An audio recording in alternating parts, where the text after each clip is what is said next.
you guys are familiar with makerspaces, but I've co-founded a makerspace in Centurion. It's basically a house that's been converted to have space for people to come in, and we have machines like, for example, 3D printers, CNC machines, laser cutters, and so on.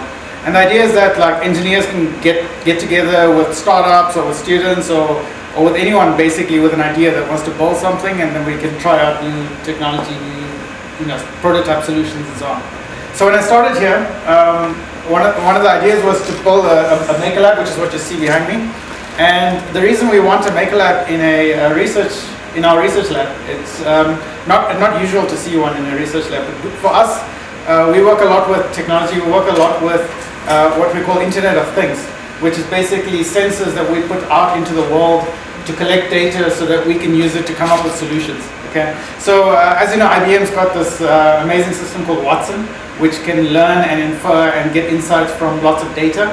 But to get that data in the first place, we need to go and put sensors out in the field. So this Makers Lab, for example, allows us to prototype sensors for Internet of Things. It's just as one example. But we can also do a lot of other things. For example, we've got this we've got this 3D printer, which basically was a 3D printer designed by a local South African guy. He won an international award for it. And basically, he quit his job and he now builds these printers and sells them full-time, which is kind of a cool story, but it's also kind of like the collaborations that we like to do with local entrepreneurs, local startups, also with students. So the other day we had a group called Geek Culture. I'm not sure if you guys are familiar with Geek Culture, but they basically, they take students in the ICT sector, they give them training, they give on-the-job training, they put them in touch with investors, with companies, basically try and develop ICT skills locally.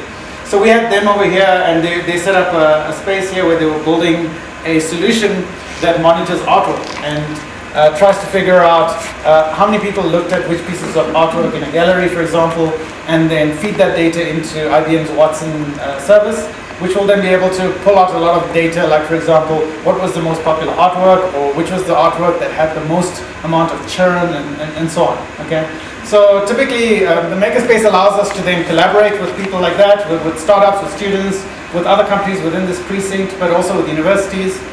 So obviously we have a collaboration with Wits, but we open to other universities as well. And then of course we're going to get interns that will also, we'll sort of train them up on how to use IBM's technology, but also how to use, so a lot of the stuff that you see here are open source solutions or readily available solutions like Raspberry Pis and Arduinos and so on. These are used by the maker community to build solutions, and it's one of the things that's driving innovation. A lot of the Kickstarter projects and stuff that you see started off in someone's garage as someone tinkering and making little devices. So as an example, this is one of our first projects that we built in this Maker Lab.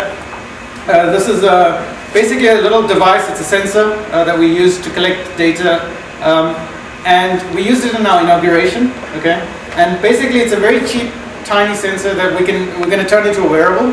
This is sort of our prototype, and what it does is it collects data about which other tags. So if we have multiple of them in a room, for example, or in one location, it will figure out which other tags are close by. And the reason we built these is to help with tracking, for example, the spread of tuberculosis. That was the main drive behind this. So currently we do surveys to figure out how are people contracting TB, for example. Like it's actually quite a large problem here. And we don't clearly understand where the hotspots are, like how it spreads through communities, how it spreads from one community to the other. So we do a lot of surveys, but the surveys give us very unreliable data. When you ask people where they've been in the last month, it's very hard for them to figure it out. So what we do is we can build a whole bunch of these tags, and we can sort of put them into a community with maybe known TB carriers and others. So the thing is, this just collects data about tag numbers. It doesn't have personal information, doesn't do GPS tracking, that kind of stuff. And then when we get the data back, we can infer information about who are the best people within a community to inoculate. How do these diseases spread? What kind of contact duration leads to high risk of TB being communicated, and so on. So those are the kind of questions we want to answer with these tags. So this is one of our first projects. I think that covers pretty much our makers lab. Behind us is a data center, so where we do all our number crunching. So we've got a lot of capacity to expand in there as well.